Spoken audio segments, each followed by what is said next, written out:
সূরা আল আরাফ। রহমান রহিম আল্লাহ তাআলার নামে। আলিফ লাম মিম সাদ। হে নবী, এ মহাগ্রন্থ তোমার উপর নাজিল করা হয়েছে যেন তুমি এর দ্বারা কাফেরদের ভয় দেখাতে পারো। ঈমানদারদের জন্য এটি হচ্ছে একটি স্মরণিকা। অতএব এ ব্যাপারে তোমার মনে যেন কোনো প্রকারের সংকীর্ণতা না থাকে। হে মানুষ, এ কিতাবে তোমাদের মালিকের কাছ থেকে তোমাদের কাছে যা কিছু পাঠানো হয়েছে তোমরা তার যথাযথ অনুসরণ করো এবং তা বাদ দিয়ে তোমরা অন্য কোনো কর্তৃপক্ষের অনুসরণ করো না। তোমরা খুব কমই উপদেশ মেনে চলো। এমন কত জনপদ আমি ধ্বংস করে দিয়েছি, তাদের উপর আমার আযাব আসত যখন তারা রাতের বেলায় ঘুমিয়ে থাকত, কিংবা আযাব আসত মধ্যদিনে যখন তারা আহারের পর বিশ্রাম করত। আর এভাবে যখন তাদের উপর আমার আযাব নাজিল হতো তখন তাদের মুখে শুধু একটি কথাই থাকত যে অবশ্যই আমরা ছিলাম জালেম। যাদের কাছে নবী পাঠানো হয়েছিল অবশ্যই আমি তাদের জিজ্ঞেস করব। একইভাবে রসুলদেরও আমি প্রশ্ন করব মানুষরা তাদের সাথে কি আচরণ করেছে। অতঃপর আমি আমার নিজস্ব জ্ঞান দ্বারা তাদের প্রত্যেকের কাছে প্রত্যেকের কার্যবলী খুলে খুলে বর্ণনা করব, কারণ আমি তো সেখানে অনুপস্থিত ছিলাম না। সেদিন পাপ পুণ্যের পরিমাপ ঠিকভাবেই করা হবে। সেদিন যাদের নেকি ওজনের পাল্লায় ভারী হবে তারাই সফল হবে, আর যাদের পাল্লা সেদিন হালকা হবে তারা হচ্ছে এমন সব লোক যারা নিজেরাই নিজেদের ক্ষতি সাধন করেছে, কারণ এরা দুনিয়ার জীবনে আমার আয়াতসমূহ নিয়ে বাড়াবাড়ি করত। আমি তোমাদের এই জমিনের ওপর প্রতিষ্ঠিত করেছি, এজন্য আমি তাতে তোমাদের জন্য সব ধরনের জীবিকার ব্যবস্থাও করে দিয়েছি, কিন্তু তোমরা আমার নিয়ামতের খুব কমই শুকর আদায় করে থাকো। আমি তোমাদের বানিয়েছি, অতঃপর আমি তোমাদের বিভিন্ন আকার অবয়ব দান করেছি। অতএব আমি ফেরেশতাদের বলেছি সম্মানের নিদর্শন হিসেবে তোমরা আদমকে সাজদা করো। তখন আমার আদেশে সবাই আদমকে সাজদা করল, একমাত্র ইবলিস ছাড়া। সে কিছুতেই সাজদাকারীদের মধ্যে শামিল হল না। আল্লাহ তাআলা বললেন, হে ইবলিস, আমি যখন নিজেই তোমাকে সাজদা করার আদেশ দিলাম তখন কোন জিনিস তোমাকে সাজদা করা থেকে বিরত রাখল? ইবলিস বলল, আমি কেন তাকে সাজদা করব? আমি তো তার চেয়ে উত্তম, কারণ তুমি আমাকে বানিয়েছ আগুন থেকে আর তাকে বানিয়েছ মাটি থেকে। আল্লাহ তাআলা বললেন, তুমি এক্ষুনি এখান থেকে নেমে যাও। এখানে বসে অহংকার করবে এটা তোমার পক্ষে কখনো সাজে না। যাও, এখান থেকে বেরিয়ে যাও, কেননা তুমি অপমানিতদেরই একজন।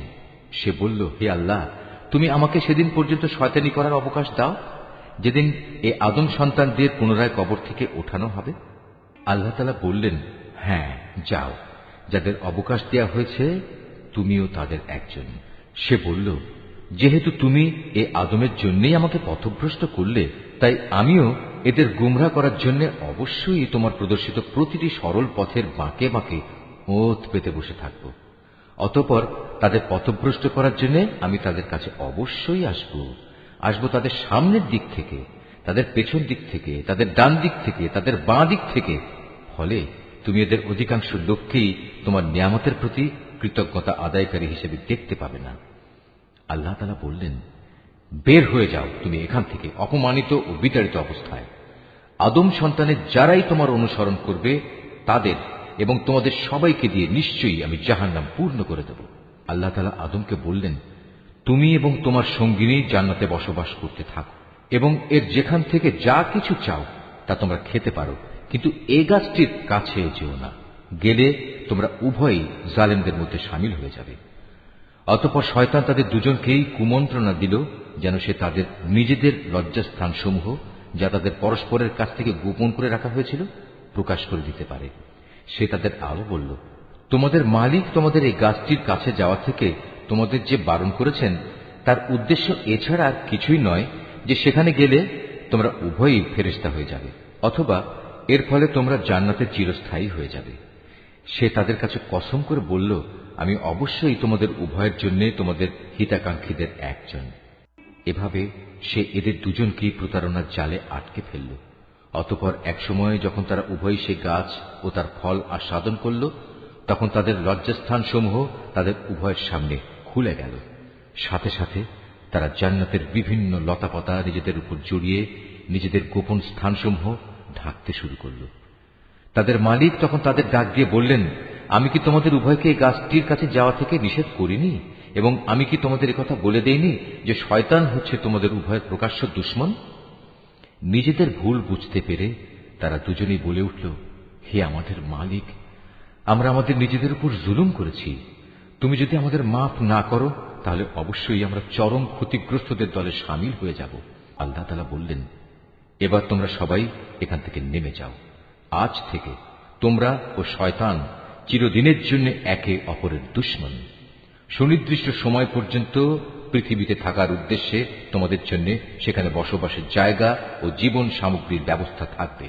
আল্লাহ তাআলা আরো বললেন, তোমরা সেখানেই জীবন যাপন করবে, সেখানেই তোমরা মৃত্যুবরণ করবে এবং সেখান থেকেই তোমাদের পুনরায় বের করে আনা হবে। হে আদম সন্তানরা, আমি তোমাদের উপর পোশাক সংক্রান্ত বিধান পাঠিয়েছি, যাতে করে এর দ্বারা তোমরা তোমাদের গোপন স্থানসমূহ ঢেকে রাখতে পারো এবং নিজেদের সৌন্দর্যও ফুটিয়ে তুলতে পারো। তবে আসল পোশাক হচ্ছে কিন্তু তাকওয়ার, আল্লাহর ভয় জাগ্রতকারী পোশাক। আর এটা হচ্ছে উত্তম পোশাক এবং এটা আল্লাহর নিদর্শনসমূহেরও একটি অংশ। এর উদ্দেশ্য হচ্ছে যাতে করে মানুষরা এর থেকে শিক্ষা গ্রহণ করতে পারে। হে আদমের সন্তানরা, শয়তান যেভাবে তোমাদের পিতামাতাকে জান্নাত থেকে বের করে দিয়েছে, তেমনি করে তোমাদেরও সে যেন প্রতারিত করতে না পারে। শয়তান তাদের উভয়ের দেহ থেকে তাদের পোশাক খুলে ফেলেছিল, যাতে করে তাদের উভয়ের গোপন স্থানসমূহ উভয়ের কাছে উন্মুক্ত হয়ে পড়ে। মূলত সে নিজে এবং তার সঙ্গী সাথীরা তোমাদের এমন সব স্থান থেকে দেখতে পায় যেখান থেকে তোমরা তাদের দেখতে পাও না। যারা আমাকে বিশ্বাস করে না তাদের জন্য শয়তানকে আমি অভিভাবক বানিয়ে দিয়েছি। এদের অবস্থা হচ্ছে, তারা যখন কোনো অশ্লীল আচরণ করে তখন তারা বলে, আমরা আমাদের পূর্বপুরুষদেরও এর উপর পেয়েছি, স্বয়ং আল্লাহ তাআলাই আমাদের এর নির্দেশ দিয়েছেন। হে নবী, তুমি বলো, আল্লাহ তাআলা কখনো অশ্লীল কিছুর হুকুম দেন না। তোমরা কি আল্লাহ তাআলা সম্পর্কে এমন কিছু বলছো যার ব্যাপারে তোমরা কিছুই জানো না? তুমি আরো বলো, আমার মালিক তো শুধু ন্যায় ইনসাফের আদেশ দিচ্ছেন। তার আদেশ হচ্ছে প্রতিটি ইবাদতেই তোমরা তোমাদের লক্ষ্য স্থির রাখবে, তাকেই তোমরা ডাকো, জীবন বিধান একান্তভাবে তার জন্যই খালেস করে। যেভাবে তিনি তোমাদের প্রথম সৃষ্টি করেছেন সেভাবেই তোমাদের আবার সৃষ্টি করা হবে। অতঃপর একদল লোককে তিনি সঠিক পথ দেখিয়েছেন, আর দ্বিতীয় দলটির উপর গুমরাহি ও বিদ্রোহ ভালোভাবেই চেপে বসেছে। এরাই পরবর্তী পর্যায়ে আল্লাহ তাআলাকে বাদ দিয়ে শয়তানদের নিজেদের অভিভাবক বানিয়ে নিয়েছে।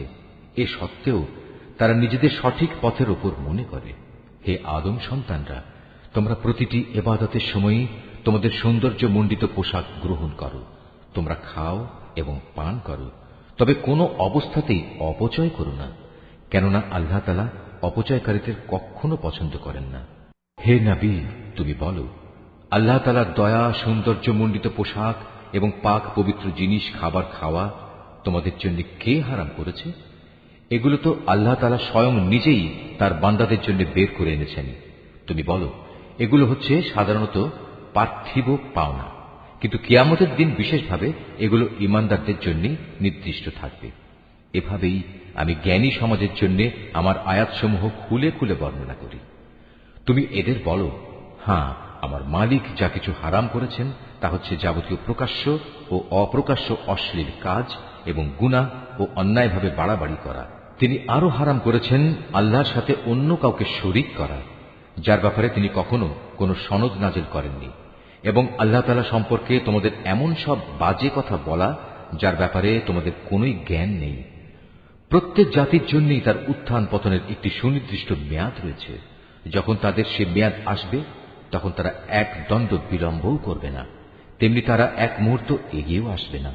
হে আদম সন্তানরা, শুরুতেই আমি তোমাদের বলেছিলাম, যখনই তোমাদের কাছে তোমাদের মধ্যে থেকে এমন কোন রসুল আসবে যারা তোমাদের কাছে আমার আয়াত পড়ে শোনাবে, তখন যারা সে অনুযায়ী আমাকে ভয় করবে এবং নিজেদের সংশোধন করে নেবে তাদের কোনোই ভয় থাকবে না, তারা কখনো দুশ্চিন্তাগ্রস্তও হবে না।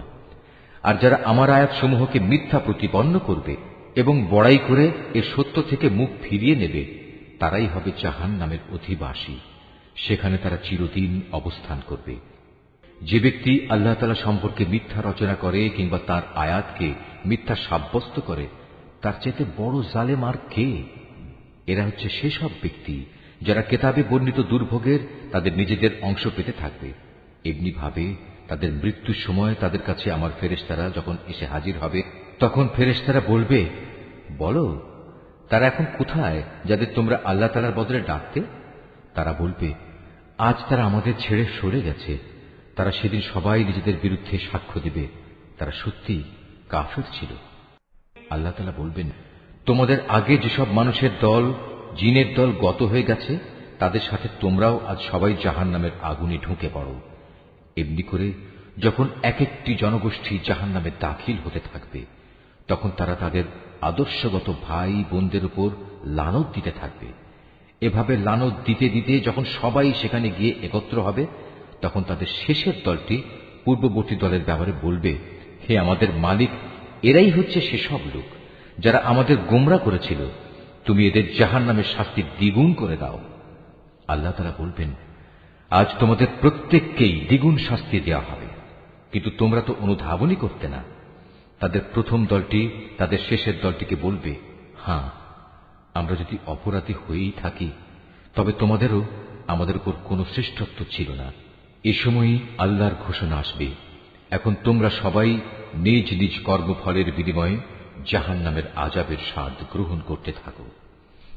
অবশ্যই যারা আমার আয়াতসমূহকে অস্বীকার করেছে এবং দম্ভ ভরে তা থেকে মুখ ফিরিয়ে নিয়েছে, তাদের জন্য কখনো রহমত ভরা আসমানের দুয়ার খুলে দেয়া হবে না, যতক্ষণ পর্যন্ত একটি সূচের ছিদ্র পথ দিয়ে একটি উট প্রবেশ করতে না পারবে, ততক্ষণ পর্যন্ত এরা জান্নাতে প্রবেশ করতে পারবে না। আমি এভাবেই অপরাধীদের প্রতিফল দিয়ে থাকি। সেদিন তাদের জন্য নিচের বিছানাও হবে জাহান্নামের, আবার জাহান্নামই হবে তাদের উপরের আচ্ছাদন। এভাবেই জালেমদের আমি প্রতিফল দিয়ে থাকি। অপরদিকে যারা আমার উপর ঈমান এনেছে এবং নেক আমল করেছে, আমি তাদের কারো উপর তাদের সাধ্যের বাইরে দায়িত্বভার অর্পণ করি না। এই নেক লোকেরাই হচ্ছে জান্নাতের অধিবাসী, তারা সেখানে চিরদিন থাকবে। তাদের মনের ভেতর পরস্পরের বিরুদ্ধে যে ঘৃণা বিদ্বেষ লুকিয়েছিল, তা আমি সেদিন বের করে ফেলে দেব। তাদের জন্য নির্দিষ্ট জান্নাতের পাদদেশ দিয়ে ঝর্ণাধারা প্রবাহিত হবে। এসব দেখে তারা বলবে, সমস্ত প্রশংসা আল্লাহ তাআলার জন্য, যিনি আমাদের এই পুরস্কারের স্থানটি দেখিয়েছেন। আল্লাহ তাআলা আমাদের হেদায়েতের পথ না দেখালে আমরা নিজেরা কিছুতেই হেদায়েত পেতাম না। আমাদের মালিকের রসুলরা এক নির্ভুল বিধান নিয়ে এসেছিল। এ সময় তাদের জন্য ঘোষণা দেয়া হবে, আজ তোমাদের এক মহান জান্নাতের মালিক করে দেয়া হলো, আর এটা হচ্ছে সেসব কার্যক্রমের প্রতিফল যা তোমরা দুনিয়ার জীবনে করে এসেছ। আমরা তো আমাদের মালিকের জান্নাত সংক্রান্ত ওয়াদা সত্য পেয়েছি, তোমরা কি তোমাদের মালিকের ওয়াদাসমূহ সঠিক পাওনি? তারা বলবে, হ্যাঁ। অতঃপর একজন ঘোষণাকারী এসে ঘোষণা করবে, জালেমদের উপর আল্লাহ তাআলার লানত হোক। যারা মানুষদের আল্লাহ তাআলার পথ থেকে বিরত রাখতে চাইত এবং শুধু বাঁকা পথ খুঁজে বেড়াত, আর তারা শেষ বিচারের দিনকেও অস্বীকার করত। জান্নাত ও জাহান্নাম উভয়ের মাঝে একটি দেয়াল থাকবে। এই দেয়ালের উঁচু স্থানের উপর থাকবে আর এক দলের কিছু লোক, যারা সেখানে আনিত প্রতিটি ব্যক্তিকে তাদের নিজ নিজ চিহ্ন অনুযায়ী চিনতে পারবে। তারা জান্নাতের অধিবাসীদের ডেকে বলবে, তোমাদের উপর শান্তি বর্ষিত হোক। এরা যদিও তখন পর্যন্ত জান্নাতে প্রবেশ করেনি, কিন্তু প্রতি মুহূর্তে এরা সেখানে প্রবেশ করার আগ্রহ পোষণ করছে। অতঃপর যখন তাদের দৃষ্টি জাহান্নামের অধিবাসীদের আযাবের দিকে ফিরিয়ে দেয়া হবে, তখন তারা বলবে, হে আমাদের মালিক, তুমি আমাদের এ জালিম সম্প্রদায়ের অন্তর্ভুক্ত করো না। অতঃপর পার্থক্য নির্ণয়কারী সে দেয়ালের উঁচু স্থানে অবস্থানকারী ব্যক্তিরা জাহান্নামের কিছু লোককে, যাদের তারা কোনো বিশেষ লক্ষণের ফলে চিনতে পারবে, ডেকে বলবে, তোমাদের দলবল কোনোটাই তো আজ কাজে এলো না, না কাজে এলো তোমাদের অহংকার যা তোমরা করতে। অপরদিকে আজ চেয়ে দেখো মোমেনদের প্রতি, এরা কি সেসব লোক নয় যাদের ব্যাপারে তোমরা কসম করে বলতে, আল্লাহ তাআলা এদের তার রহমতের কোনো অংশই দান করবেন না, অথচ আজ এদেরকেই আল্লাহ তাআলা বলেছেন, তোমরা সবাই জান্নাতে প্রবেশ করো, তোমাদের কোনোই ভয় নেই, না তোমরা দুঃখিত হবে। এবার জাহান্নামের অধিবাসীরা জান্নাতের লোকদের ডেকে বলবে, আমাদের উপর সামান্য কিছু পানি অন্তত ঢেলে দাও, অথবা আল্লাহ তাআলা তোমাদের যে খাবার দান করেছেন তার কিয়দংশ আমাদের দাও। তারা বলবে, আল্লাহ তাআলা আজ এ দুটি জিনিস কাফেরদের জন্য হারাম করেছেন। যারা দিনকে খেল তামাশায় পরিণত করে রেখেছিল এবং পার্থিব জীবন তাদের প্রতারণার জালে আটকে রেখেছিল, তাদের আজ আমি ঠিক সেভাবেই ভুলে যাব যেভাবে তারা আমার সামনাসামনি হওয়ার এই দিনটিকে ভুলে গেছে এবং আমার আয়াতসমূহ অস্বীকার করেছে। আমি তাদের কাছে এমন একটি কেতাব পৌঁছে দিয়েছিলাম যা আমি বিশদ জ্ঞান দ্বারা সমৃদ্ধ করে বর্ণনা করেছি। যারা এর ওপর ঈমান আনবে, এ কেতাব হবে তাদের জন্য সুস্পষ্ট হেদায়েত ও রহমত। এরা কি চূড়ান্ত কোন পরিণামের জন্য অপেক্ষা করছে?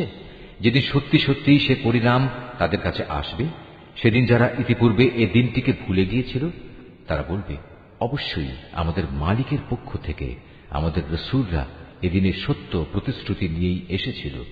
আমাদের জন্য আজ কোন সুপারিশকারী কি আছে যারা আমাদের পক্ষে আল্লাহর কাছে কিছু বলবে? অথবা এমন কি হবে যে আমাদের পুনরায় দুনিয়ায় ফিরিয়ে দেয়া হবে, যাতে আমরা সেখানে গিয়ে ভিন্ন ধরনের কিছু করে আসতে পারি যা আমরা আগে কখনো করিনি? মূলত এরাই হচ্ছে সেসব লোক যারা নিজেরা নিজেদের ক্ষতি সাধন করেছে এবং দুনিয়ায় তারা যা কিছু মিথ্যা রচনা করত তাও তাদের কাছ থেকে আজ হারিয়ে গেছে। অবশ্যই তোমাদের মালিক আল্লাহ তাআলা, যিনি 6 দিনে আসমান সমূহ ও জমিন সৃষ্টি করেছেন, অতঃপর তিনি আরশের উপর অধিষ্ঠিত হন। তিনি রাতের আবরণকে দিনের উপর ছেয়ে দেন যেন তা একে অন্যকে দ্রুত গতিতে অনুসরণ করে। তিনি সৃষ্টি করেছেন সূরজ, চাঁদ ও তারাসমূহ। মূলত এর সব কটিকেই আল্লাহ তাআলার বিধানের অধীনে করে রাখা হয়েছে। জেনে রেখো, সৃষ্টি যেহেতু তাঁর, সুতরাং এর উপর ক্ষমতাও চলবে একমাত্র তাঁর। সৃষ্টিকুলের মালিক আল্লাহ তাআলা অত্যন্ত দয়ালু ও বরকতময়। অতএব তোমরা একান্ত বিনয়ের সাথে ও চুপিসারে শুধু তোমাদের মালিক আল্লাহ তাআলাকেই ডাকো। অবশ্যই তিনি তাঁর রাজত্বে যারা বাড়াবাড়ি করে তাদের পছন্দ করেন না। আল্লাহর জমিনে একবার তাঁর শান্তি স্থাপনের পর তাতে তোমরা বিপর্যয় সৃষ্টি করো না। তোমরা ভয় ও আশা নিয়ে একমাত্র আল্লাহ তাআলাকেই ডাকো। অবশ্যই আল্লাহর রহমত নেক লোকদের অতি নিকটে রয়েছে। তিনি মহান আল্লাহ, যিনি বাতাসকে বৃষ্টি ও রহমতের আগাম সুসংবাদবাহী হিসেবে জনপদের দিকে পাঠান। শেষ পর্যন্ত যখন সে বাতাস পানির ভারী মেঘমালা বহন করে চলতে থাকে, তখন আমি তাকে একটি মৃত জনপদের দিকে পাঠিয়ে দিই। অতঃপর সে মেঘ থেকেই আমি পানি বৃষ্টি বর্ষণ করি। অতঃপর তা দিয়ে জমিন থেকে আমি সব ধরনের ফলমূল বের করে আনি। এভাবে আমি মৃতকেও জীবন থেকে বের করে আনব। সম্ভবত এ থেকে তোমরা কিছু শিক্ষা গ্রহণ করতে পারবে। উৎকৃষ্ট জমিন, তা থেকে তার মালিকের আদেশে উৎকৃষ্ট ফসলই উৎপন্ন হয়। আর যে জমিন বিনষ্ট হয়ে গেছে তা কঠোর পরিশ্রম ব্যতীত কিছুই উৎপন্ন করে না। এভাবেই আমি আমার নিদর্শনসমূহ স্পষ্ট করে বর্ণনা করি এমন এক জাতির জন্য যারা আমার নিয়ামতের কৃতজ্ঞতা জ্ঞাপন করে। আমি নূহকে তার জাতির কাছে পাঠিয়েছি। অতঃপর সে তাদের বলল, হে আমার জাতির লোকেরা, তোমরা আল্লাহ তাআলার দাসত্ব কবুল করো। তিনি ছাড়া তোমাদের আর কোনো মাবুদ নেই। আমি তোমাদের উপর এক কঠিন দিনের আযাবের আশঙ্কা করছি। তার জাতির নেতারা বলল, হে নূহ, আমরা দেখতে পাচ্ছি তুমি এক সুস্পষ্ট গুমরাহিতে নিমজ্জিত রয়েছ। সে বলল, হে আমার সম্প্রদায়ের লোকেরা, আমার মধ্যে কোনোই গুমরাহি নেই। আমি তো হচ্ছি সৃষ্টিকুলের মালিক আল্লাহর পক্ষ থেকে আসা একজন রাসূল। আমার কাজ হচ্ছে আমি আমার মালিকের বাণীসমূহ তোমাদের কাছে পৌঁছে দেব এবং সে মতে তোমাদের শুভ কামনা করব। আখিরাত সম্পর্কে আমি আল্লাহ তাআলার কাছ থেকে এমন কিছু কথা জানি যা তোমরা জানো না। তোমরা কি এতে আশ্চর্যান্বিত হচ্ছ যে তোমাদের উপর তোমাদেরই মতো একজন মানুষের মাধ্যমে আল্লাহ তাআলার বাণী এসেছে, যাতে করে সে তোমাদের আযাব সম্পর্কে সতর্ক করে দিতে পারে? ফলে তোমরা সময় থাকতে সাবধান হবে এবং আশা করা যায় এতে করে তোমাদের উপর দয়া করা হবে। অতঃপর তারা তাকে মিথ্যা প্রতিপন্ন করল। আমি তাকে এবং তার সাথে যারা নৌকায় আরোহণ করেছিল তাদের সবাইকে আযাব থেকে উদ্ধার করেছি। আর যারা আমার আযাব সমূহকে মিথ্যা বলেছে তাদের আমি পানিতে ডুবিয়ে দিয়েছি। এরা ছিল গোঁড়া অন্ধ। আমি আদ জাতির কাছে পাঠিয়েছিলাম তাদেরই এক ভাই হুদকে। সে তাদের বলল, হে আমার জাতি, তোমরা এক আল্লাহ তাআলার দাসত্ব স্বীকার করো। তিনি ছাড়া তোমাদের দ্বিতীয় কোনো ইলাহ নেই। তোমরা কি তাকে ভয় করবে না? তার জাতির সর্দাররা যারা তাকে অস্বীকার করেছে তারা বলল, আমরা তো দেখছি তুমি নির্বুদ্ধিতায় লিপ্ত আছো এবং আমরা মনে করি তুমি মিথ্যাবাদীদেরই একজন। সে বলল, হে আমার সম্প্রদায়ের লোকেরা, আমার সাথে কোন রকম নির্বুদ্ধিতা জড়িত নেই, বরং আমি হচ্ছি সৃষ্টিকুলের মালিক আল্লাহ তাআলার পক্ষ থেকে আগত একজন রাসূল। আমার দায়িত্ব হচ্ছে আমি আমার মালিকের কাছ থেকে আসা বাণীসমূহ তোমাদের কাছে পৌঁছে দেব। আমি তোমাদের একজন বিশ্বস্ত শুভাকাঙ্ক্ষী। তোমরা কি এটা দেখে বিস্মিত হচ্ছ যে তোমাদের কাছে তোমাদেরই মতো একজন মানুষের মাধ্যমে তোমাদের মালিকের কাছ থেকে তোমাদের আযাবের ভয় দেখানোর জন্য সুস্পষ্ট বাণী এসেছে?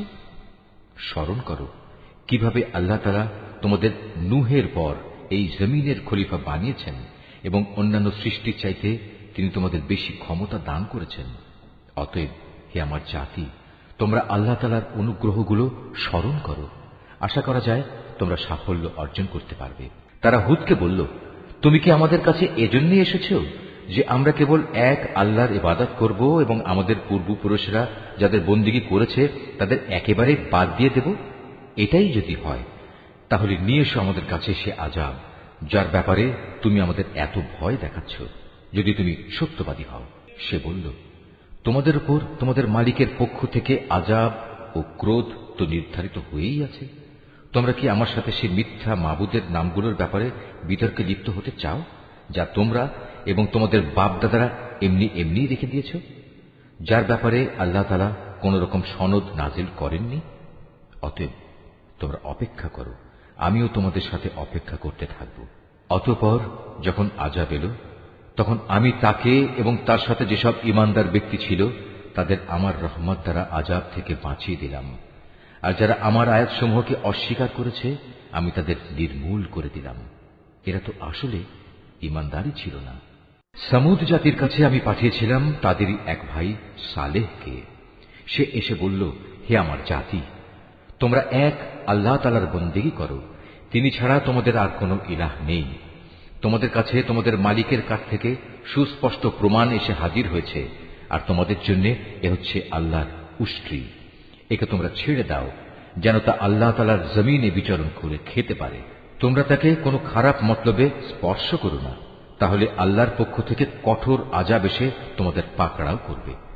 স্মরণ করো যখন আল্লাহ তাআলা আদ জাতির পর তোমাদের দুনিয়ার খলিফা বানিয়েছিলেন এবং আল্লাহ তাআলার জমিনে তিনি তোমাদের প্রতিষ্ঠা দান করেছেন, যার ফলে তোমরা এর সমতল ভূমি থেকে মাটি নিয়ে তা দিয়ে প্রাসাদ বানাচ্ছ, আর পাহাড়ের গা কেটে কেটে নিজেদের ঘরবাড়ি তৈরি করতে পারছ।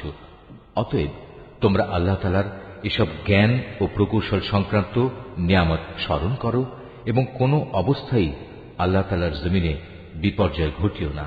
তার জাতির সেসব নেতৃস্থানীয় লোক যারা নিজেদের গৌরবের বড়াই করে বেড়াত, অপেক্ষাকৃত দুর্বল শ্রেণীর লোকদের যারা তাদের মধ্যে থেকে তার উপর ঈমান এনেছে, বলল, তোমরা কি সত্যি জানো সালেহ আল্লাহ তাআলার পাঠানো একজন রাসূল? তারা বলল, হ্যাঁ, তার উপর যে বাণী পাঠানো হয়েছে আমরা তা বিশ্বাস করি। অতঃপর সে অহংকারী লোকেরা বলল, তোমরা যা কিছুতে বিশ্বাস করো আমরা তা অস্বীকার করি। অতএব তারা উষ্ট্রিটিকে মেরে ফেলল এবং এর দ্বারা তারা তাদের মালিকের নির্দেশের স্পষ্ট বিরোধিতা করল এবং তারা বলল, হে সালেহ, আমরা তো উষ্ট্রিটিকে মেরে ফেললাম। যদি তুমি সত্যিই রাসূল হয়ে থাকো তাহলে সে আযাব নিয়ে এসো যার ওয়াদা তুমি আমাদের দিচ্ছ। অতঃপর এক প্রলয়ঙ্কারী ভূমিকম্প তাদের গ্রাস করে ফেলল, ফলে তারা নিজেদের ঘরেই মুখ থুবড়ে পড়ে রইল। অতঃপর সে তাদের কাছ থেকে অন্যদিকে চলে গেল এবং সে নিজের জাতিকে বলল, আমি আমার মালিকের সতর্ক বাণী তোমাদের কাছে পৌঁছে দিয়েছিলাম এবং তোমাদের জন্য কল্যাণও কামনা করেছিলাম, কিন্তু তোমরা তো কোনো কল্যাণকামীদের পছন্দই করো না। আমি লূতকেও পাঠিয়েছিলাম যখন সে তার জাতিকে বলেছিল, তোমরা এমন এক অশ্লীলতার কাজ করছো যা তোমাদের আগে সৃষ্টিকুলের আর কেউ কখনো করেনি। তোমরা যৌন তৃপ্তির জন্য নারীদের বাদ দিয়ে পুরুষদের কাছে যাও। আসলে তোমরা হচ্ছ এক সীমা লঙ্ঘনকারী জাতি। তার জাতির কাছে তখন একথা বলা ছাড়া আর কোনো জবাবই ছিল না যে সবাই মিলে তাদের তোমাদের জনপদ থেকে বের করে দাও, কেননা এরা হচ্ছে কতিপয় পাক পবিত্র মানুষ। অতঃপর যখন আমার আযাব এলো তখন আমি তাকে এবং তার পরিবার পরিজনকে উদ্ধার করলাম, তার স্ত্রীকে ছাড়া। সে আযাবে কবলিত হয়ে পেছনের লোকদের মধ্যে শামিল থেকে গেল। আমি তাদের উপর প্রচন্ড আযাবের বৃষ্টি বর্ষণ করতে থাকলাম। সুতরাং তুমি ভালো করে চেয়ে দেখো অপরাধী ব্যক্তিদের পরিণাম সেদিন কি ভয়াবহ হয়েছিল। আর মদিয়ানবাসীদের কাছে আমি পাঠিয়েছিলাম তাদেরই এক ভাই শোয়েবকে। সে তাদের বলল, হে আমার জাতি, তোমরা এক আল্লাহ তাআলার বন্দেগী করো, তিনি ছাড়া তোমাদের আর কোনো ইলাহ নেই। তোমাদের কাছে তোমাদের মালিকের পক্ষ থেকে সুস্পষ্ট নিদর্শন এসে গেছে, অতএব তোমরা সে মোতাবেক ঠিক ঠিক মতো পরিমাপ ও ওজন করবে। মানুষদের দেওয়ার সময় কখনো কম দিয়ে তাদের ক্ষতিগ্রস্ত করো না। আল্লাহ তাআলার এ জমিনে শান্তি ও সংস্কার স্থাপিত হওয়ার পর তাতে তোমরা পুনরায় বিপর্যয় সৃষ্টি করো না। তোমরা যদি আল্লাহ তাআলার উপর ঈমান আনো তাহলে এটাই তোমাদের জন্য কল্যাণকর।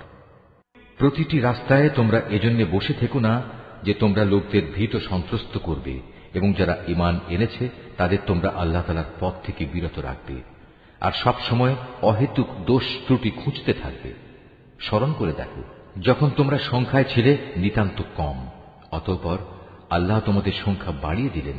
অতএব তোমরা পুনরায় চেয়ে দেখো বিপর্যয় সৃষ্টিকারীদের পরিণাম কি হয়েছিল। আমাকে যে বাণী দিয়ে পাঠানো হয়েছে তার উপর কোন একটি জনগোষ্ঠী যদি ঈমান আনে আর একটি দল যদি তার উপর আদৌ ঈমান না আনে, তাহলে আল্লাহর কি ক্ষতি হবে? অতঃপর তোমরা ধৈর্য ধারণ করো যতক্ষণ না আল্লাহ তাআলা নিজেই আমাদের মাঝে একটা ফয়সালা করে দেন। তিনিই হচ্ছেন উত্তম ফয়সালাকারী। তার সম্প্রদায়ের কিছু নেতৃস্থানীয় লোক যারা বড়াই অহংকার করছিল বলল, হে শোয়েব, আমরা অবশ্যই তোমাকে এবং তোমার সাথে যারা ঈমান এনেছে তাদের আমাদের জনপদ থেকে বের করে দেব, অথবা তোমাদের আমাদের জাতিতে ফিরে আসতে হবে। সে বলল, যদি আমরা ইচ্ছুক না হই তাহলেও কি তাই হবে? সেখান থেকে আল্লাহ তাআলা আমাদের একবার মুক্তি দেওয়ার পর যদি আমরা আবার তোমাদের জীবনাদর্শে ফিরে আসি, তাহলে আমরা পরিষ্কারভাবে আল্লাহ তাআলার উপর মিথ্যা আরোপ করব। আমাদের পক্ষে এটা কখনো সম্ভব নয় যে আমরা সেখানে ফিরে আসব। হ্যাঁ, আমাদের মালিক যদি আমাদের ব্যাপারে অন্য কিছু চান তাহলে এটা ভিন্ন কথা। অবশ্যই আমাদের মালিকের জ্ঞান সব কিছুর উপর ছেয়ে আছে। আমরা একান্তভাবে আল্লাহ তাআলার উপর নির্ভর করি এবং আমরা বলি, হে আমাদের মালিক, আমাদের এবং আমাদের জাতির মাঝে তুমি সঠিক একটা ফয়সালা করে দাও, কারণ তুমি হচ্ছ সর্বোত্তম ফয়সালাকারী। তার জাতির নেতৃস্থানীয় লোক যারা আল্লাহ তাআলার নবীকে অস্বীকার করেছে, তারা সে জাতির সাধারণ মানুষদের বলল, তোমরা যদি শোয়েবের অনুসরণ করো তাহলে তোমরা খুবই ক্ষতিগ্রস্ত হবে।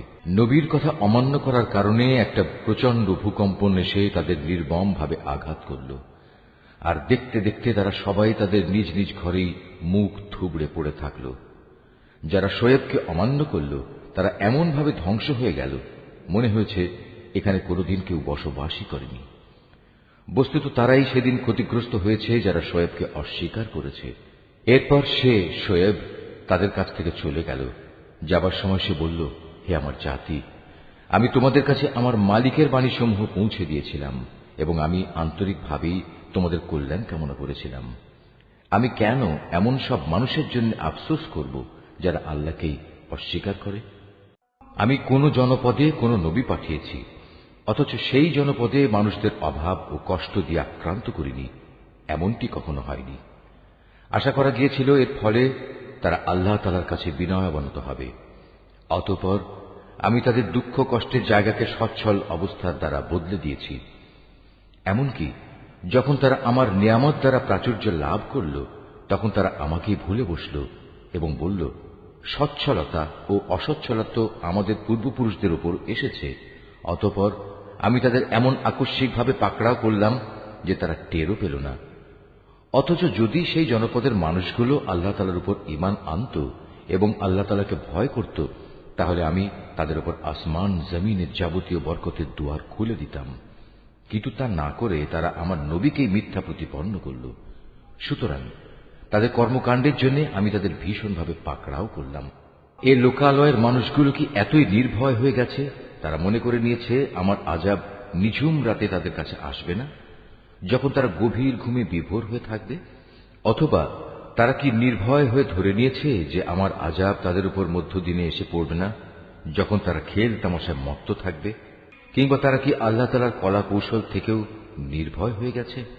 অথচ আল্লাহ তাআলার কলা কৌশল থেকে ক্ষতিগ্রস্ত জাতি ছাড়া অন্য কেউই নিশ্চিন্ত হতে পারে না। আগের লোকদের চলে যাওয়ার পর তাদের জায়গায় যারা পরে দুনিয়ার উত্তরাধিকারী হয়েছে, তাদের কি এই বিষয়টি কখনো হেদায়েতের পথ দেখায় না যে আমি ইচ্ছা করলে যে কোনো সময় তাদের অপরাধের জন্য তাদের পাকড়াও করতে পারি এবং এমন ভাবে তাদের দিলের উপর মোহর মেরে দিতে পারি যে তারা সত্যের ডাক শুনতেই পাবে না। এই যে জনপদসমূহ যাদের কিছু কিছু কাহিনী আমি তোমাকে শোনাচ্ছি, তাদের কাছে আমার সুস্পষ্ট প্রমাণ নিয়ে রাসূলরা এসেছিল, কিন্তু তারা যে বিষয়টি এর আগে অস্বীকার করেছিল তার উপর ঈমান আনল না। আর এভাবেই আল্লাহ তাআলা অবিশ্বাসী কাফেরদের অন্তরে মোহর মেরে দেন। আমি এদের বেশি সংখ্যক মানুষকেই আমার সাথে সম্পাদিত প্রতিশ্রুতি পালনকারী হিসেবে পাইনি, বরং এদের অধিকাংশকেই আমি বড় বড় অপরাধে অপরাধী পেয়েছি। এদের ধ্বংসের পর আমি মূসাকে আমার সুস্পষ্ট নিদর্শন সমূহ দিয়ে ফেরাউন ও তার পরিষদ বর্গের কাছে পাঠিয়েছি, কিন্তু তারাও আমার হেদায়েতের সাথে বাড়াবাড়ি করেছে। আজ তুমি দেখে নাও আমার জমিনে বিপর্যয় সৃষ্টিকারীদের পরিণাম কি হয়েছে। মূসা বলল, হে ফেরাউন, আমি অবশ্যই সৃষ্টিকুলের মালিকের পক্ষ থেকে পাঠানো একজন রাসূল। এটা নিশ্চিত আমি আল্লাহ তাআলা সম্পর্কে সত্য ছাড়া অন্য কিছু বলবো না। আমি অবশ্যই তোমাদের মালিকের পক্ষ থেকে সুস্পষ্ট নিদর্শন নিয়ে এসেছি। অতএব তুমি বনী ইসরায়েলদের মুক্তি দিয়ে আমার সাথে যেতে দাও। ফেরাউন বলল, তুমি যদি সত্যি তেমন কোন নিদর্শন এনে থাকো এবং তুমি যদি তোমার দাবিতে সত্যবাদী হও, তাহলে তার সামনে নিয়ে এসো। অতঃপর সে তার হাতের লাঠিটি মাটিতে নিক্ষেপ করল, সাথে সাথেই তার প্রকাশ্য একটি অজগরে পরিণত হয়ে গেল।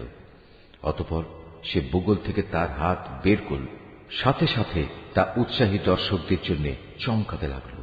অবস্থা দেখে ফেরাউনের জাতির প্রধান ব্যক্তিরা বলল, এই তো দেখছি আসলেই একজন সুদক্ষ জাদুকর। আসলে এ ব্যক্তি তোমাদের সবাইকে তোমাদের নিজেদের দেশ থেকেই বের করে দিতে চায়। এ পরিস্থিতিতে তোমরা কি করবে ভাবছ? অতঃপর তারা ফেরাউনকে বলল, আপাতত তাকে এবং তার ভাইকে কিছুদিনের জন্য এমনি থাকতে দাও এবং এ সুযোগে তোমরা শহরে বন্দরে সরকারি সংগ্রাহক পাঠিয়ে দাও, যেন তারা দেশের সকল দক্ষ জাদুকরদের অবিলম্বে তোমার কাছে এনে হাজির করে। সিদ্ধান্ত মোতাবেক জাদুকররা যখন ফেরাউনের কাছে এলো, তখন তারা বলল, আমরা যদি আজ মূসার মোকাবেলায় বিজয়ী হই, তবে আমাদের জন্য পুরস্কারের ব্যবস্থা থাকবে তো? সে বলল, হ্যাঁ, তা তো অবশ্যই। তোমরাই হবে দরবারের ঘনিষ্ঠতম ব্যক্তিদের অন্যতম। অতঃপর তারা তাদের জাদুর বাণ নিক্ষেপ করে মানুষদের দৃষ্টি শক্তির ওপর জাদু করে ফেলল। এতে করে তারা মানুষদের ভীত আতঙ্কিত করে তুলল। তারা সেদিন সত্যি সত্যিই বড় জাদুমন্ত্র নিয়ে হাজির হয়েছিল। অতঃপর আমি মূসার কাছে ওহী পাঠালাম এবং তাকে বললাম, এবার তুমি জমিনে তোমার লাঠিটি নিক্ষেপ করো। নিক্ষিপ্ত হবার সাথে সাথেই তা জাদুকরদের অলিক বানোয়াটগুলোকে গ্রাস করে ফেলল। অতঃপর সত্য প্রতিষ্ঠিত হয়ে গেল, আর তারা যা কিছু বানিয়ে এনেছিল তা মিথ্যা প্রতিপন্ন হল। সেখানে তারা সবাই পরাভূত হল এবং তারা লাঞ্ছিত হয়ে ফিরে গেল। অতঃপর সত্যের সামনে জাদুকরদের অবনত করে দেয়া হল। তারা সবাই সমস্বরে বলে উঠল, আমরা সৃষ্টিকুলের মালিকের উপর ঈমান আনলাম, যিনি মূসা ও হারুনের মালিক। ঘটনার এই আকস্মিক মোড় পরিবর্তন দেখে ফেরাউন বলল, এ কি, আমি তোমাদের কোন রকম অনুমতি দেওয়ার আগেই তোমরা তার উপর ঈমান আনলে? আসলে আমি বুঝতে পারলাম এ ছিল তোমাদের নিশ্চিত একটা ষড়যন্ত্র। এ নগরে বসেই তোমরা তা পাকিয়েছ, যাতে করে তার অধিবাসীদের তোমরা সেখান থেকে বের করে দিতে পারো। অচিরেই তোমরা এই বিদ্রোহের পরিণাম জানতে পারবে। আমি তোমাদের একদিকের হাত ও অন্যদিকের পাগুলো কেটে ফেলব, এরপর আমি তোমাদের সবাইকে শুলে চড়াবো। তারা বলল, আমরা তো একদিন আমাদের মালিকের কাছে ফিরে যাবই, তাই আমরা তোমার শাস্তির পরোয়া করি না। তুমি আমাদের কাছ থেকে এই কারণেই এই প্রতিশোধ নিচ্ছ যে আমাদের মালিকের নিদর্শন সমূহ যা তার কাছ থেকে আমাদের কাছে এসে পৌঁছেছে, আমরা তার উপর ঈমান এনেছি। আমরা আল্লাহ তাআলার কাছে প্রার্থনা করি, হে আমাদের মালিক, তুমি আমাদের ধৈর্য ধারণ করার ক্ষমতা দাও এবং তোমার অনুগত বান্দা হিসেবে তুমি আমাদের মৃত্যু দিও। ফেরাউনের জাতির সর্দাররা তাকে বলল, তুমি কি মূসা ও তার দলবলকে এই জমিনে বিপর্যয় সৃষ্টি করার জন্য এমনিই ছেড়ে দিয়ে রাখবে এবং তারা তোমাকে ও তোমার দেবতাদের এভাবে বর্জন করেই চলবে? সে বলল, না, তা কখনো হবে না। আমি অচিরেই তাদের ছেলেদের হত্যা করে ফেলব এবং তাদের মেয়েদের আমি জীবিত রাখব। নিঃসন্দেহে আমি তাদের উপর বিপুল ক্ষমতায় ক্ষমতাবান। মুসা এবার তার জাতিকে বলল, তোমরা আল্লাহর কাছে সাহায্য চাও এবং ধৈর্য ধারণ করো। মনে রেখো, অবশ্যই এই জমিন হচ্ছে আল্লাহ তাআলার। তিনি নিজ বান্দাদের মাঝে যাকে চান তাকেই এই জমিনের ক্ষমতা দান করেন। চূড়ান্ত সাফল্য তাদের জন্যই যারা আল্লাহ তাআলাকে ভয় করে। তারা মুসাকে বলল, তুমি আমাদের কাছে নবী হয়ে আসার আগেও আমরা নির্যাতিত হয়েছিলাম, আর এখন তুমি আমাদের কাছে আসার পরও আমরা একইভাবে নির্যাতিত হচ্ছি। এর কি কোনো শেষ হবে না? মুসা বলল, হ্যাঁ হবে।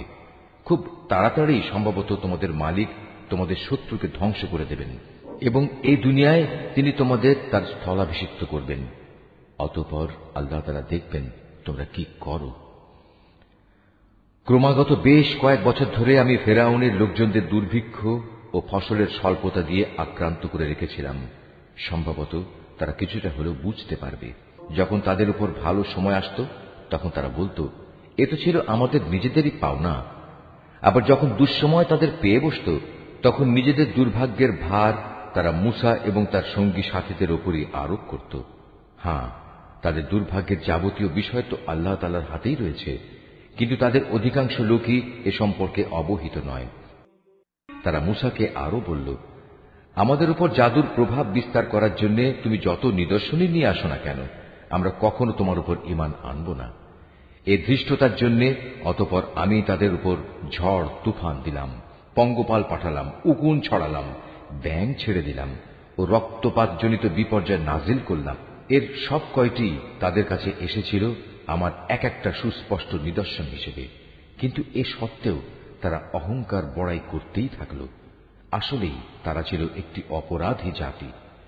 যখনই তাদের উপর কোনো বিপর্যয় আসত তখন তারা বলতো, হে মুসা, তোমার প্রতি প্রদত্ত তোমার মালিকের প্রতিশ্রুতি মতো তুমি আমাদের জন্য তোমার মালিকের কাছে দোয়া করো। যদি এবারের মতো আমাদের উপর থেকে এ বিপদ দূর করে দাও, তাহলে অবশ্যই আমরা তোমার উপর ঈমান আনব এবং বনী ইসরায়েলদেরও তোমার সাথে যেতে দেব। অতঃপর যখনই তাদের উপর থেকে একটি নির্দিষ্ট সময়ের জন্য যে সময়টুকু সেজন্য নির্ধারিত ছিল সে বালা মুসিবত আমি অপসারণ করে নিতাম, তখন সাথে সাথেই তারা ওয়াদা ভঙ্গ করে ফেলত। অতঃপর আমি তাদের কাছ থেকে প্রতিশোধ নিলাম, তাদের আমি অতল সাগরে ডুবিয়ে দিলাম, কেননা তারা আমার নিদর্শন সমূহকে মিথ্যা প্রতিপন্ন করেছিল এবং আমার এ শাস্তি থেকে তারা উদাসীন হয়ে গিয়েছিল। এবার আমি তাদের সত্যি সত্যি ক্ষমতার আসনে বসিয়ে দিলাম। এতদিন যাদের দুর্বল করে রাখা হয়েছিল তাদের আমি এ রাজ্যের পূর্ব পশ্চিম সহ সব কয়টি প্রান্তের অধিকারী বানিয়ে দিলাম, যাতে আমি আমার প্রভূত কল্যাণ ছড়িয়ে দিয়েছি। এভাবেই বনী ইসরায়েলের উপর প্রদত্ত তোমার মালিকের প্রতিশ্রুতির সেই কল্যাণ বাণীর সত্যে পরিণত হল, কেননা তারা ধৈর্য ধারণ করেছিল। ফেরাউন ও তার জাতির যাবতীয় শিল্পকর্ম ও উঁচু প্রাসাদ যা তারা নির্মাণ করেছিল আমি সবকিছুই ধ্বংস করে দিলাম। ফেরাউনকে ডুবিয়ে দিয়ে আমি বনী ইসরায়েলদের সমুদ্র পার করে দিয়েছি। অতঃপর সমুদ্রের এপারে তারা এমন একটি জাতির কাছে এসে পৌঁছল যারা সব সময় তাদের মূর্তিকে পূজা দেওয়ার জন্য বসে থাকত। এদের দেখে বনী ইসরায়েলের লোকেরা বলল, হে মুসা, তুমি আমাদের জন্য এ ধরনের একটি দেবতা বানিয়ে দাও যেমন এদের দেবতা রয়েছে। একথা শুনে সে তাদের বলল, তোমরা হচ্ছ আসলেই এক মূর্খ জাতি। এ লোকেরা যেসব কাজে লিপ্ত রয়েছে তা একদিন ধ্বংস করে দেয়া হবে এবং এরা যা করছে তাও সম্পূর্ণ বাতিল বলে গণ্য হবে। মুসা আরো বলল, আমি কি তোমাদের জন্য আল্লাহ তাআলাকে বাদ দিয়ে অন্য একজন মাবুদ তালাশ করতে যাব? অথচ এই আল্লাহ তাআলাই তোমাদের দুনিয়ার সবকিছুর উপর শ্রেষ্ঠত্ব প্রদান করেছেন। তাছাড়া তোমাদের সে সময়ের কথা স্মরণ করা উচিত যখন আমি তোমাদের ফেরাউনের লোকজনদের কাছ থেকে মুক্ত করেছিলাম। তারা তোমাদের মর্মান্তিক শাস্তি দিত, তারা তোমাদের পুত্র সন্তানদের হত্যা করত আর তোমাদের মেয়েদের তারা জীবিত ছেড়ে দিত। এতে তোমাদের জন্য তোমাদের পরওয়ারদিগারের পক্ষ থেকে এক মহা পরীক্ষা নিহিত ছিল।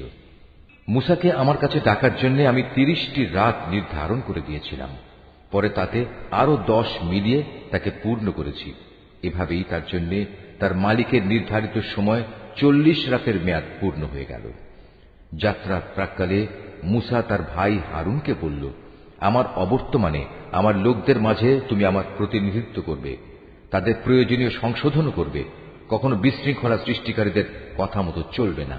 যখন মূসা আমার সাক্ষাতের জন্য নির্ধারিত স্থানে এসে পৌঁছল এবং তার মালিক তার সাথে কথা বললেন, তখন সে বলল, হে আমার মালিক, আমাকে তোমার কুদরত দেখাও, আমি তোমাকে দেখব। তিনি বললেন, না, তুমি কখনো আমাকে দেখতে পাবে না।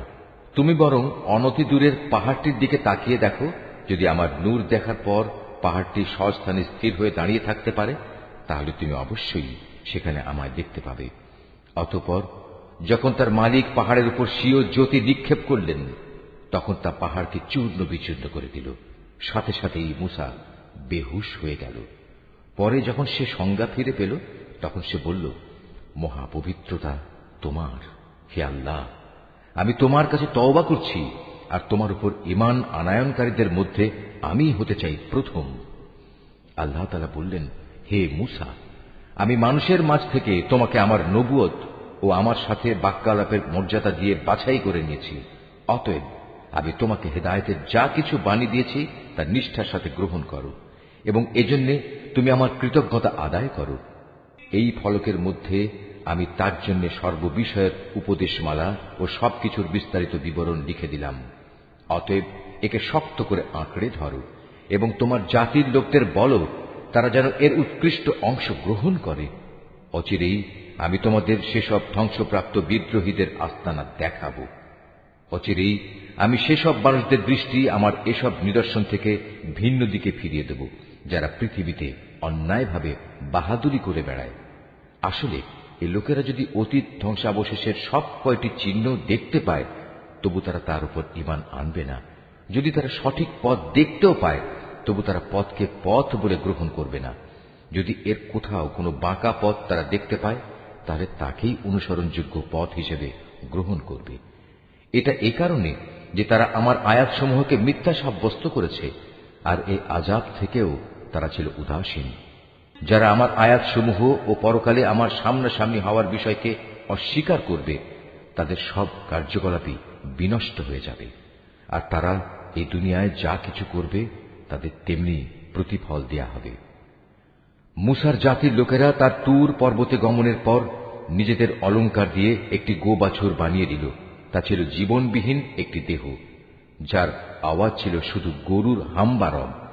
এ লোকেরা কি দেখতে পায় না যে সে দেহটি তাদের সাথে কোনো কথা বলে না, না সেটি তাদের কোনো পথের দিশা দেয়? কিন্তু এ সত্ত্বেও তারা সেটিকে মাবুদ বলে গ্রহণ করল। তারা ছিল আসলেই জালেম। অতঃপর যখন তারা অনুতপ্ত হল এবং নিজেরা এটা দেখতে পেল যে তারা আসলেই গুমরা হয়ে গেছে, তখন তারা বলল, আমাদের মালিক যদি আমাদের উপর দয়া না করেন এবং গোবাছুরকে মাবুদ বানানোর জন্য যদি তিনি আমাদের ক্ষমা না করেন, তাহলে আমরা নিশ্চিত ধ্বংস হয়ে যাব। কিছুদিন পর মূসা যখন ক্রুদ্ধ ও ক্ষুব্ধ হয়ে নিজের লোকজনদের কাছে ফিরে এলো, তখন সে এসব কথা শুনে বলল, আমার তুর পর্বতে যাওয়ার পর তোমরা কি জঘন্য কাজই না করেছ? তোমরা কি তোমাদের মালিকের কাছ থেকে কোনো পরিষ্কার আদেশ আসার আগেই তোমাদের মালিকের আদেশের ব্যাপারে তাড়াহুড়া শুরু করলে? রাগে ক্ষোভে সে ফলকগুলো ফেলে দিল এবং তার ভাইয়ের মাথার চুল ধরে তাকে নিজের দিকে টেনে আনল। মূসাকে লক্ষ্য করে সে বলল, হে আমার মায়ের ছেলে সহোদর ভাই, এ জাতির লোকগুলো আমাকে দুর্বল করে দিতে চেয়েছিল। তারা এক পর্যায়ে আমাকে তো মেরেই ফেলতে চেয়েছিল। তুমি আমার সাথে এমন কোনো আচরণ করো না যা শত্রুদের আনন্দিত করে, আর তুমি আমাকে কখনো জালেম সম্প্রদায়ের অন্তর্ভুক্ত করো না। সে মূসা বলল, হে আমার মালিক, আমাকে ও আমার ভাইকে তুমি মাফ করে দাও এবং তুমি আমাদের তোমার রহমতের মধ্যে দাখিল করে নাও। তুমি সবচেয়ে বড় দয়াবান। আল্লাহ তাআলা মূসাকে বললেন, হ্যাঁ, যেসব লোক গরুর বাছুরকে মাবুদ বানিয়েছে, অচিরেই তাদের উপর তাদের মালিকের পক্ষ থেকে গজব আসবে, আর দুনিয়ার জীবনেও তাদের উপর আসবে অপমান এবং লাঞ্ছনা। আল্লাহ তাআলার নামে মিথ্যা কথা রটনাকারীদের আমি এভাবেই শাস্তি দিয়ে থাকি। যেসব লোক অন্যায় কাজ করেছে, এরপর তারা তওবা করেছে এবং যথাযথ ঈমান এনেছে, নিশ্চয়ই এই যথার্থ তওবার পর তোমার মালিক ক্ষমাশীল ও পরম দয়ালু হিসেবে তাদের সাথে আচরণ করবেন। পরে যখন মূসার ক্রোধ কিছুটা প্রশমিত হল, তখন সে তাওরাতের ফলকগুলো তুলে নিল। তার পাতায় হেদায়েত ও রহমত সম্বলিত কথাবার্তা লিখিত ছিল এমন সব লোকের জন্য যারা তাদের মালিককে ভয় করে। মুসা তার সম্প্রদায়ের মধ্যে থেকে এবার ৭০ জন লোককে আমার প্রতিশ্রুতির সময়ে সমবেত হওয়ার জন্য বাছাই করে নিল। তখন এক প্রচন্ড ভূকম্পন এসে তাদের আক্রমণ করল। মুসা বলল, হে আমার মালিক, তুমি চাইলে তাদের সবাইকে ও আমাকে আগেই ধ্বংস করে দিতে পারতে। আজ আমাদের মধ্যেকার কয়েকটি নির্বোধ মানুষ যে আচরণ করেছে তার জন্য তুমি কি আমাদের সবাইকে ধ্বংস করে দেবে? অথচ এ ব্যাপারটা তোমার একটা পরীক্ষা ছাড়া আর কিছুই নয়। এ পরীক্ষা দিয়ে যাকে চাও তাকে তুমি বিপদগামী করো, আবার যাকে চাও তাকে সঠিক পথও তো দেখাও। তুমি হচ্ছে আমাদের অভিভাবক, অতএব তুমি আমাদের ক্ষমা করে দাও, আমাদের উপর তুমি দয়া করো, কেননা তুমি হচ্ছে সর্বশ্রেষ্ঠ ক্ষমার আধার। তুমি আমাদের জন্য ইহকাল ও পরকালের কল্যাণ লিখে দাও। হেদায়েতের জন্য আমরা তোমার দিকেই প্রত্যাবর্তন করছি। আল্লাহ তাআলা বললেন, হ্যাঁ, আমার শাস্তি আমি যাকে ইচ্ছা তাকেই দেই, আর আমার দয়া তো আসমান জমিনের সব কয়টি জিনিসকেই পরিবেষ্টন করে রেখেছে। আমি অবশ্যই তা লিখে দেব এমন লোকদের জন্য যারা আল্লাহ তাআলাকে ভয় করে, যারা যাকাত আদায় করে, সর্বোপরি যারা আমার আয়াতসমূহের উপর ঈমান আনে, যারা এই বার্তাবাহক নিরক্ষর রসুলের অনুসরণ করে চলে, যার উল্লেখ তাদের কিতাব তাওরাত ও ইনজিলেও তারা দেখতে পায়। যে নবী তাদের ভালো কাজের আদেশ দেয়, মন্দ কাজ থেকে বিরত রাখে, যে তাদের জন্য যাবতীয় পাক জিনিসকে হালাল ও নাপাক জিনিসসমূহকে তাদের উপর হারাম ঘোষণা করে, তাদের ঘাড় থেকে মানুষের গোলামির যে বোঝা ছিল তা সে নামিয়ে দেয়, এবং মানুষের চাপানো যেসব বন্ধন তাদের গলার উপর ঝুলানো ছিল তা সে খুলে ফেলে। অতএব যারা তাঁর উপর ঈমান আনে, যারা তাকে সাহায্য সহযোগিতা করে, সর্বোপরি তার সাথে কোরআনের যে আলো পাঠানো হয়েছে তার অনুসরণ করে, তারাই হচ্ছে সফলকাম। হে মুহাম্মদ, তুমি বলো, হে মানুষ, আমি তোমাদের সবার কাছে আল্লাহ তাআলার রসুল হিসেবে এসেছি। আল্লাহ তাআলা আকাশমণ্ডল ও পৃথিবীর সার্বভৌমত্বের একচ্ছত্র মালিক। তিনি ছাড়া আর কোনো মাবুদ নেই। তিনি জীবন দান করেন, তিনি মৃত্যু ঘটান। অতএব তোমরা সেই মহান আল্লাহ তাআলার উপর ঈমান আনো, তার বার্তাবাহক নিরক্ষর রসুলের উপরও তোমরা ঈমান আনো, যে রসুল নিজেও আল্লাহ তাআলা ও তাঁর বাণীতে বিশ্বাস করে, এবং তোমরা তাকে অনুসরণ করো। আশা করা যায় তোমরা সঠিক পথের সন্ধান পাবে। মুসার জাতির মধ্যে এমন ধরনের কিছু লোকও আছে যারা অন্যদের সত্যের পথ দেখায় এবং নিজেরাও অনুরূপ ইনসাফ করে। আমি তাদের 12টি গোত্রে ভাগ করে তাদের স্বতন্ত্র দলে পরিণত করে দিয়েছি। মুসার সম্প্রদায়ের লোকেরা যখন তার কাছে পানি চাইল, তখন আমি মুসার প্রতি ওহী পাঠালাম, তুমি তোমার হাতের লাঠি দ্বারা পাথরে আঘাত করো। অতঃপর তা থেকে 12টি ঝর্ণাধারা উদ্ভূত হল। প্রত্যেক দল তাদের নিজেদের পানি পান করার স্থান চিনে নিল। আমি তাদের উপর মেঘের ছায়াও বিস্তার করে দিলাম। তাদের কাছে মান ও সালওয়া নামক এক উৎকৃষ্ট খাবার পাঠালাম।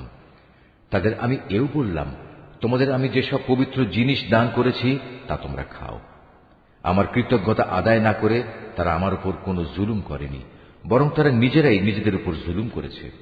সে সময় কথাও স্মরণ করো যখন তাদের বলা হয়েছিল, তোমরা এই জনপদে গিয়ে বসবাস করো এবং সেখান থেকে যা কিছু চাও তোমরা আহার করো, এবং বলো, হে মালিক, আমরা তোমার কাছে ক্ষমা চাই। আর যখনই সেই জনপদের দ্বার পথ দিয়ে ভেতরে প্রবেশ করবে, তখন সাজদাবনত অবস্থায় প্রবেশ করবে। আমি তোমাদের গুনাহসমূহ মাফ করে দেব। আমি উত্তম লোকদের সব সময় কিছু অতিরিক্ত দান করি। কিন্তু তাদের মধ্যে যারা জালিম ছিল, তারা তাদের যা করতে বলা হয়েছিল তা সম্পূর্ণ বদলে দিয়ে ভিন্ন কথা বলল। তাই আমিও তাদের এই জুলুমের শাস্তি হিসেবে তাদের উপর আসমান থেকে আযাব পাঠালাম। তাদের কাছ থেকে সেই জনপদের কথা জিজ্ঞেস করো যা ছিল সাগরের পাড়ে অবস্থিত, যখন সেখানকার মানুষরা শনিবারে আল্লাহ তাআলার বেঁধে দেয়া সীমা লঙ্ঘন করত। আসলে শনিবারেই সাগরের মাছগুলো তাদের কাছে উঁচু হয়ে পানির উপরিভাগে ভেসে আসত, এবং শনিবার ছাড়া অন্য কোনো দিন তা আসত না। বস্তুত তাদের অবাধ্যতার কারণেই আমি তাদের অনুরূপ পরীক্ষা নিচ্ছিলাম। আরো স্মরণ করো যখন তাদের একদল লোক এও বলছিল, তোমরা এমন একটি দলকে কেন উপদেশ দিতে যাচ্ছ যাদের আল্লাহ তাআলা ধ্বংস করতে যাচ্ছেন, অথবা গুনাহের জন্য আল্লাহ তাআলা যাদের কঠোর শাস্তি দিতে যাচ্ছেন। তারা বলল, এটা হচ্ছে তোমাদের মালিকের দরবারে নিজেদের একটা ওজর পেশ করা যে আমরা উপদেশ দিয়েছি, এবং হতে পারে তারা এর ফলে সাবধান হবে। অতঃপর যা তাদের বারবার স্মরণ করানো হচ্ছিল তা তারা সম্পূর্ণ ভুলে গেল। তখন আমি সে দল থেকে এমন লোকদের উদ্ধার করলাম যারা নিজেরা গুনাহের কাজ থেকে বেঁচে থাকত, আর কঠিন শাস্তি দিয়ে পাকড়াও করলাম তাদের যারা জুলুম করেছে। তাদের নিজেদের গুনার জন্য আমি তাদের আযাব দিয়েছিলাম। তাদের যেসব ঘৃণিত কাজ থেকে নিষেধ করা হয়েছিল, যখন তারা তা ধৃষ্টতার সাথে করে যাচ্ছিল, তখন আমি তাদের বললাম, এবার তোমরা সবাই লাঞ্ছিত বানর হয়ে যাও। স্মরণ করো যখন তোমার মালিক ইহুদিদের উদ্দেশ্যে ঘোষণা দিলেন তিনি কিয়ামত পর্যন্ত এ জাতির উপর এমন লোকদের শক্তিধর করে পাঠাতে থাকবেন যারা তাদের নিকৃষ্ট ধরনের শাস্তি দিতে থাকবে। একথা নিশ্চিত, তোমার মালিক যেমন সত্য শাস্তি দান করেন, তেমনি তিনি ক্ষমাশীল ও পরম দয়ালু। আমি তাদের দলে দলে বিভক্ত করে জমিনে ছড়িয়ে দিয়েছি। তাদের মধ্যে কিছু নেককার মানুষ ছিল, আবার তাদের কিছু ছিল এর চাইতে ভিন্ন ধরনের। ভালো মন্দ উভয় অবস্থার সম্মুখীন করে আমি তাদের পরীক্ষা দিয়েছি এ আশায় যে হয়তো তারা কখনো হেদায়েতের পথে প্রত্যাবর্তন করবে। কিন্তু তাদের অযোগ্য উত্তরসূরিরা একের পর এক এ জমিনে তুচ্ছ উত্তরাধিকারী হল। তারা স্বাভাবিকভাবে আল্লাহ তাআলার কিতাবেরও উত্তরাধিকারী হয়ে পড়ে। তারা এ দুনিয়ার ধন সম্পদ করায়ত্ত করে নেয়।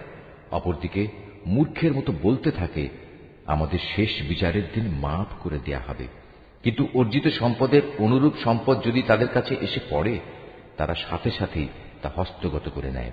অথচ তাদের কাছ থেকে আল্লাহ তাআলার কিতাবের এ প্রতিশ্রুতি কি নেওয়া হয়নি যে তারা আল্লাহ তাআলা সম্বন্ধে সত্য ছাড়া কিছু বলবে না?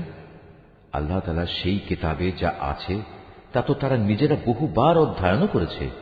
আর পরকালীন আবাস, হ্যাঁ, যারা আল্লাহকে ভয় করে তাদের জন্য তো তাই হচ্ছে উত্তম নিবাস। তোমরা কি এ বিষয়টি অনুধাবন করো না? অপরদিকে যারা আল্লাহর কিতাবকে কঠোরভাবে আঁকড়ে ধরে এবং নামাজ প্রতিষ্ঠা করে, তারা যেন জেনে রাখে আমি কখনো সংশোধনকারীদের বিনিময় নষ্ট করি না। যখন আমি তাদের মাথার উপর পাহাড়কে উঁচু করে রেখেছিলাম, মনে হচ্ছিল তা যেন একটি ছায়া। তারা তো ধরেই নিয়েছিল তা বুঝি এখনই তাদের উপর পড়ে যাবে। আমি তাদের বললাম, তোমাদের আমি হেদায়েত সম্বলিত যে কিতাব দিয়েছি তা কঠোরভাবে আঁকড়ে ধরো এবং তাতে যা কিছু আছে তা বারবার স্মরণ করো। এর ফলে আশা করা যায় তোমরা বেঁচে থাকতে পারবে। তোমরা স্মরণ করো যখন তোমাদের মালিক আদম সন্তানের পৃষ্ঠদেশ থেকে তাদের পরবর্তী সন্তান সন্ততিদের বের করে এনেছেন এবং তাদের নিজেদের ওপর এ মর্মে আনুগত্যের স্বীকারোক্তি আদায় করেছেন যে আমি কি তোমাদের মালিক নই? তারা সবাই বলল, হ্যাঁ, নিশ্চয়ই, আমরা সাক্ষ্য দিলাম। এর উদ্দেশ্য ছিল যেন কিয়ামতের দিন তোমরা একথা বলতে না পারো, আমরা তো এ বিষয়ে অনবহিত ছিলাম। কিংবা একথা যেন না বলো যে আল্লাহর সাথে শিরক তো আমাদের বাপদাদারা আগে করেছে, আর আমরা তো ছিলাম তাদের পরবর্তী বংশধর। বাতিলপন্থীদের কার্যক্রমের জন্য কি তুমি আমাদের ধ্বংস করবে? এভাবেই আমি অতীতের দৃষ্টান্তসমূহ তাদের কাছে খোলাখুলি বর্ণনা করি এ আশায় যে এরা সোজা পথে ফিরে আসবে। হে মুহাম্মদ, তুমি তাদের কাছে এমন একটি মানুষের কাহিনী পড়ে শোনাও যার কাছে আমি নবীর মাধ্যমে আমার আয়াতসমূহ নাযিল করেছিলাম, কিন্তু সে পরে আমার আয়াত থেকে বিচ্যুত হয়ে পড়ে। অতঃপর শয়তান তার পিছু নেয় এবং সে সম্পূর্ণ গোমরাহ লোকদের দলভুক্ত হয়ে পড়ে। অথচ আমি চাইলে তাকে এই আয়াতসমূহ দ্বারা উচ্চ মর্যাদা দান করতে পারতাম, কিন্তু সে তো ঊর্ধ্বমুখী আসমানের বদলে নিম্নমুখী জমিনের প্রতি আসক্ত হয়ে পড়ে এবং পার্থিব কামনা বাসনার অনুসরণ করে। অতঃপর তার উদাহরণ হচ্ছে কুকুরের উদাহরণের মতো। যদি তুমি তাকে দৌড়াতে থাকো, তবু সে জিহ্বা বের করে হাঁপাতে থাকে, আবার তোমরা সেটিকে ছেড়ে দিলেও জিহ্বা ঝুলিয়ে হাঁপাতে থাকে। এ হচ্ছে তাদের দৃষ্টান্ত যারা আমার আয়াতসমূহ অস্বীকার করে। এ কাহিনীগুলো তাদের তুমি পড়ে শোনাও, হয়তোবা তারা চিন্তা গবেষণা করবে। যে সম্প্রদায়ের লোকেরা আমার নিদর্শনসমূহ মিথ্যা সাব্যস্ত করে, তারা নিজেরাই নিজেদের উপর জুলুম করে আসছে। তাদের উদাহরণ কতই না নিকৃষ্ট। আল্লাহ তাআলা যাকে পথ দেখান সে সঠিক পথ প্রাপ্ত হবে, আবার যাকে তিনি গোমরাহ করেন তারা হয়ে পড়ে ভীষণ ক্ষতিগ্রস্ত। বস্তুত বহু সংখ্যক মানুষ ও জিন আছে যাদের আমি জাহান্নামের জন্য পয়দা করেছি। তাদের কাছে যদিও বোঝার মতো দিল আছে, কিন্তু তা দিয়ে তারা চিন্তা করে না। তাদের কাছে দেখার মতো চোখ থাকলেও তারা তা দিয়ে সত্য দেখে না। আবার তাদের কাছে শোনার মতো কান আছে, কিন্তু তারা সে কান দিয়ে সত্য কথা শোনে না। আসলে এরা হচ্ছে জন্তু জানোয়ারের মতো এবং কোন কোন ক্ষেত্রে তাদের চাইতেও এরা বেশি বিভ্রান্ত। এসব লোকেরা দারুণ উদাসীন। আল্লাহ তাআলার জন্যই যাবতীয় সুন্দর নামসমূহ নিবেদিত রয়েছে। অতএব তোমরা সেসব ভালো নামেই তাকে ডাকো এবং সেসব লোকের কথা ছেড়ে দাও যারা তার নামে বিকৃতি ঘটায়। যা কিছু তারা দুনিয়া জীবনে করে এসেছে অচিরেই তার যথাযথ ফল তারা পাবে। আমি যাদের সৃষ্টি করেছি সে মানুষ ও জিনদের মাঝে আবার এমন একটি দল আছে যারা মানুষকে সঠিক পথের দিকে ডাকে এবং সে মতে নিজেরাও নিজেদের জীবনে ইনসাফ কায়েম করে। যারা আমার আয়াতসমূহকে মিথ্যা প্রতিপন্ন করে ক্রমে ক্রমে আমি তাদের এমন ভাবে ধ্বংসের দিকে ঠেলে নিয়ে যাব তারা তা টেরও পাবে না। আমি তাদের বিদ্রোহের জন্য অবকাশ দিয়ে রাখব এবং এ ব্যাপারে আমার কৌশল অত্যন্ত শক্ত। তারা কি কখনো চিন্তা করে দেখে না যে তাদের সাথী মুহাম্মদ কোনো পাগল নয়, সে তো হচ্ছে আযাবের একজন সুস্পষ্ট সতর্ককারী মাত্র। তারা কি আসমান সমূহ ও পৃথিবীর সার্বভৌমত্বের বিষয়টির দিকে কখনো তাকিয়ে দেখে না এবং তাকিয়ে দেখে না আল্লাহ তাআলা এখানে যা কিছু সৃষ্টি করেছেন তার প্রতি এবং এর প্রতিও তাদের অবস্থানের মেয়াদ হয়তো নিকটবর্তী হয়ে এসেছে। এরপর আর কোন কথা আছে যা বললে এরা ঈমান আনবে? আল্লাহ তাআলা যাকে পথহারা করে দেন তাকে পথে আনার আর দ্বিতীয় কেউ নেই। আল্লাহ তাআলা তো তাদের সবাইকেই তাদের অবাধ্যতায় উদ্ভ্রান্তের মতো ঘুরে বেড়ানোর জন্য ছেড়ে দেন। তারা তোমার কাছে কিয়ামত সম্পর্কে জিজ্ঞেস করে, এ দিনটি কখন সংঘটিত হবে? তুমি তাদের বলো, এ জ্ঞান তো আমার মালিকের কাছেই রয়েছে, এর সময় আসার আগে তিনি তা প্রকাশ করবেন না। আকাশমণ্ডল ও জমিনের জন্য সেদিন তা হবে একটি ভয়াবহ ঘটনা।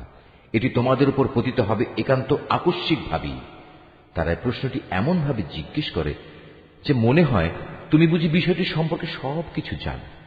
তাদের বলো, কিয়ামতের জ্ঞান তো একমাত্র আল্লাহ তাআলার কাছেই রয়েছে, কিন্তু অধিকাংশ মানুষই এ সত্যটুকু জানে না। তুমি আরো বলো, আমার নিজের ভালো মন্দর মালিকও তো আমি নই, তবে আল্লাহ তাআলা যা চান তাই হয়।